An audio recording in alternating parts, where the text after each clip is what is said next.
મિત્રો, મારી ઉંમર 30 વર્ષની છે. હું બસમાં કંડક્ટરની નોકરી કરું છું. મારી જિંદગી ખૂબ જ સામાન્ય હતી. રોજ સવારે વહેલા ઉઠવું, બસ સ્ટેશન પર જવું, મુસાફરોની ટિકિટ આપી અને આખો દિવસ બસમાં ફરવું.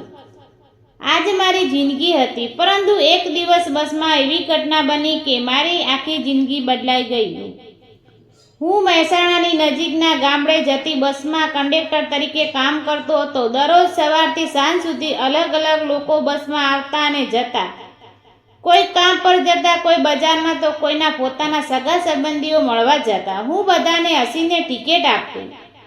એક દિવસ બપોરના સમયની બસ હતી. ગરમી પણ ખૂબ જ હતી. બસ સ્ટેશન પર બસ ઊભી રહી ત્યારે એક મહિલા ધીમે ધીમે બસમાં ચડી. તેણે સાડી પહેરી હતી, પણ તેનો ચહેરા પર એક શાંત અને ગર્વભર્યું સૌંદર્ય હતું. હું તેની પાસે ગયો અને કહ્યું, ક્યાં સુધીની ટિકિટ આપું? તેણે ધીમે અવાજમાં કહ્યું, પહેલા સ્ટેશનની એક ટિકિટ આપો. મેં તેને ટિકિટ આપી. જ્યારે તેણે પૈસા આપ્યા ત્યારે અમારી નજર એક ક્ષણ માટે મળી. મને લાગ્યું કે તેની આંખોમાં કોઈ ઊંડું દુઃખ છુપાયું છે. બસ આગળ વધી. થોડા દિવસ પછી ફરી તે મહિલા બસમાં જોવામાં આવી. હું તેને ઓળખવા લાગ્યો. હું ધીમે ધીમે અમારી વચ્ચે થોડું વાતચીત થવા લાગી. મને ખબર પડી કે તેનું નામ શું છે. તે સ્કૂલનો શિક્ષિકા તરીકે કામ કરતી હતી. એક દિવસ બસમાં ખૂબ ભીડ હતી. બસ ખાડામાંથી પસાર થઈને તેનું સંતુલન બગડી ગયું. તે પડી જવાની હતી, પરંતુ મેં તરત જ તેનો હાથ પકડી લીધો. તે થોડું શરમાઈ ગઈ અને બોલી, આભાર, નહીંતર હું પડી જાત.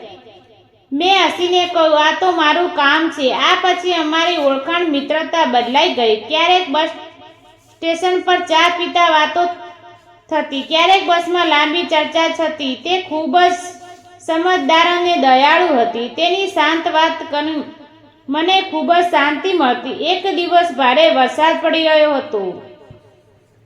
બસ સ્ટેશન પર બધા લોકો સાદ નીચે ઊભા હતા. તેણે પણ ત્યાં જ હતી. મેં કહ્યું, ચાલો ચા પી લઈએ. અમે બંને ચાની દુકાન પર બેઠા. તે દિવસમાં અમારી વચ્ચે ઘણી વાતો થઈ. ધીમે ધીમે મને સમજાયું કે હું તેની દિલથી પસંદ કરવા લાગ્યો હતો.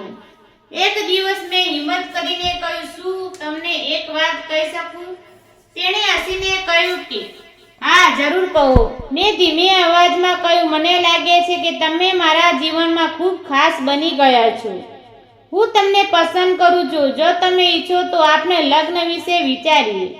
મારી વાત સાંભળીને થોડો સમય શાંત રહી ગઈ. તેનો ચહેરા પર ગંભીરતા આવી ગઈ.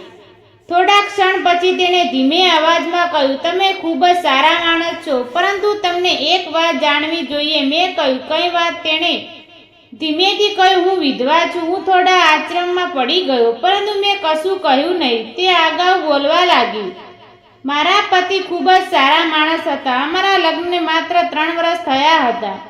અમે બંને ખૂબ જ ખુશ હતા, પરંતુ અચાનક તે ગંભીર બીમારી થઈ. ઘણી સારવાર કરાવી, ઘણા દવાખાના ફેરવ્યા, પરંતુ ભગવાને કદાચ કંઈક બીજું જ લચક્યું હતું. તેની આંખોમાં આંસુ આવી ગયા. એક દિવસ દવાખાનામાં જ મારા પતિને અંતિમ શ્વાસ લીધો.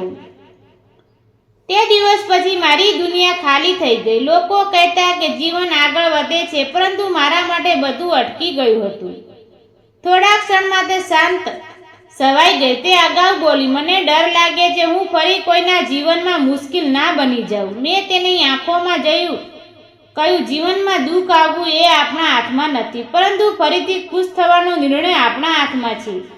તે મારી તરફ જોઈ રહી હતી. ધીમે ધીમે કહ્યું, તમારો ભૂતકાળ તમારા માટે દુઃખ હશે, પરંતુ મારા માટે તમે એક જ સમજદાર અને સારા દિલવાન વ્યક્તિને હું તમને એ જ રીતે સ્વીકારવા તૈયાર છું.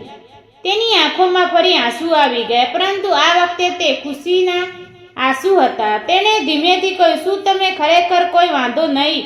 મેં સ્મિત કરીને કહ્યું, પ્રેમમાં વાંધો નહીં હોય તો ફક્ત સ્વીકારતો હોય. થોડા સમય પછી તેણે ધીમેથી કહ્યું, જો તમે ખરેખર મને સ્વીકારો છો તો મને પણ તમારી સાથે નવી જિંદગી શરૂ કરવામાં ખુશી થશે. તેણે ક્ષણ મને લાગ્યું કે ભગવાને મારી જિંદગીમાં સાચી ખુશી મોકલી છે. અમારા પરિવારને વાત જણાવી થોડા પ્રશ્નો થયા, પરંતુ અમે અંતે બધાને અમારી ખુશી જોઈને બધું સ્વીકારી લીધું.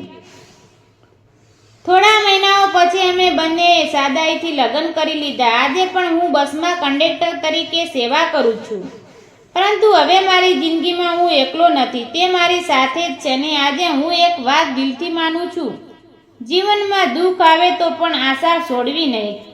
ક્યારેક ભગવાનને આપણને તૂટ્યા પછી સાચી ખુશી આપવા હોય તો. મિત્રો, વિડીયો ગમ્યો હોય તો પ્લીઝ લાઈક, સબસ્ક્રાઈબ અને શેર જરૂર કરજો. વિડીયો પૂરો જોવા બદલે ધન્યવાદ.